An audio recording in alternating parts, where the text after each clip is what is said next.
next one right here. Gabbard's sympathetic views toward Russia cause alarm as Trump's pick to lead intelligence services.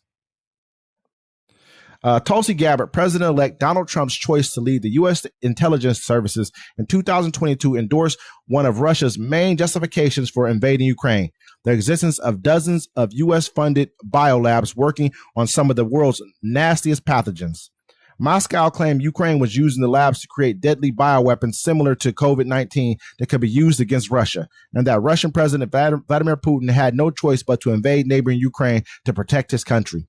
In fact, the labs are public and part of an international effort to control outbreaks and stop bioweapons.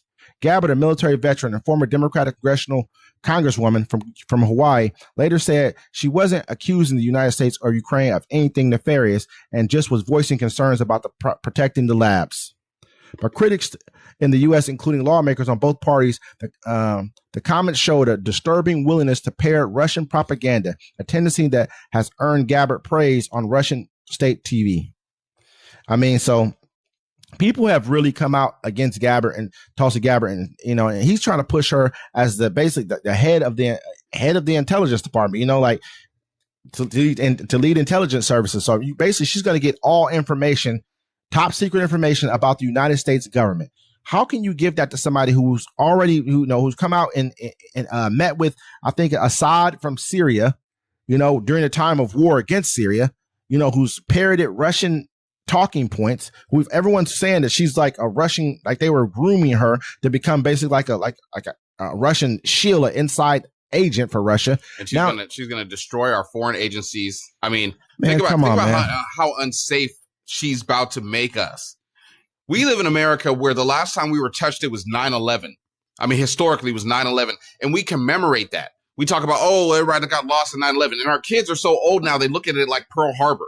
Now imagine this. This woman's going to destroy what we have around the world that keeps us safe, our intelligence.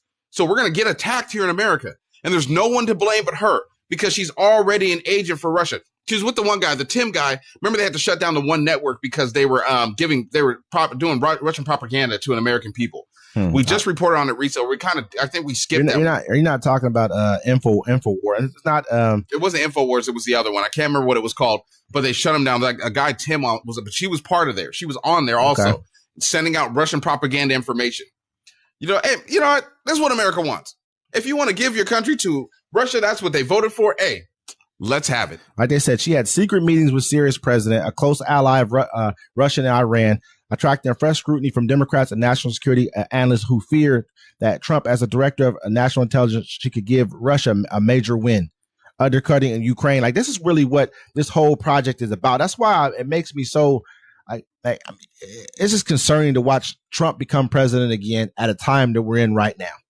You know what I mean? Like, we're in such a time that Russia's on the move, China's on the move, and we're going to take the eye off the ball, which is one of them is majorly Russia. You got two major forces that we're going to be basically dealing with at one time. America is we're only one superpower by ourselves.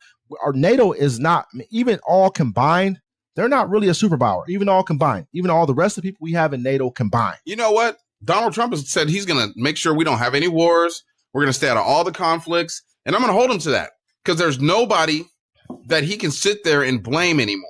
You can't blame Obama. You can try to blame Joe Biden because he just let whatever happen just now with the Ukraine missiles. We'll talk about that in a minute.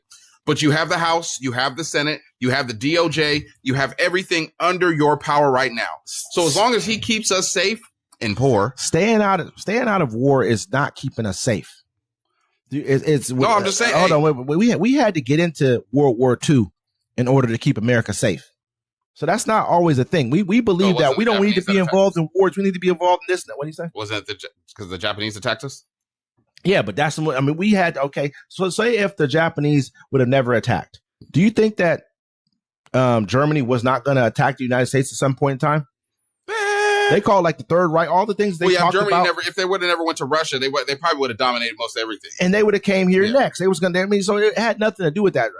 Japan attacked us because Germany pretty much didn't communicate with them or didn't really give them any kind of little homie to them, and that's why they ended up attacking us because they understood that we were a problem in the South Pacific Sea, in the South China Sea. We were a problem in those areas over there for them, and we were hurting them by not selling them. I think we were not selling them like steel or something like that. We were doing something that wasn't helping them during the war. But the point of it is, though, it's like, man, when you got people like Tulsi Gabbard, who we already understood was willing to say and do whatever, went from one party to the next, maybe all based off of belief. Yeah. But in reality, you know what I mean, when you're really starting to look at things, met with a Syrian president, you know what I mean, it gets to the point to where when do we stop looking at these people as we can even trust them? Yeah. You know what I mean? Like, I don't really have I think America's going to be a different place in 6 months. I guarantee that. Oh yeah, it's going to be a much different place. We're sitting here on borrowed time. I said that before. I've been saying that since we started the show. We're on borrowed time. So, I mean,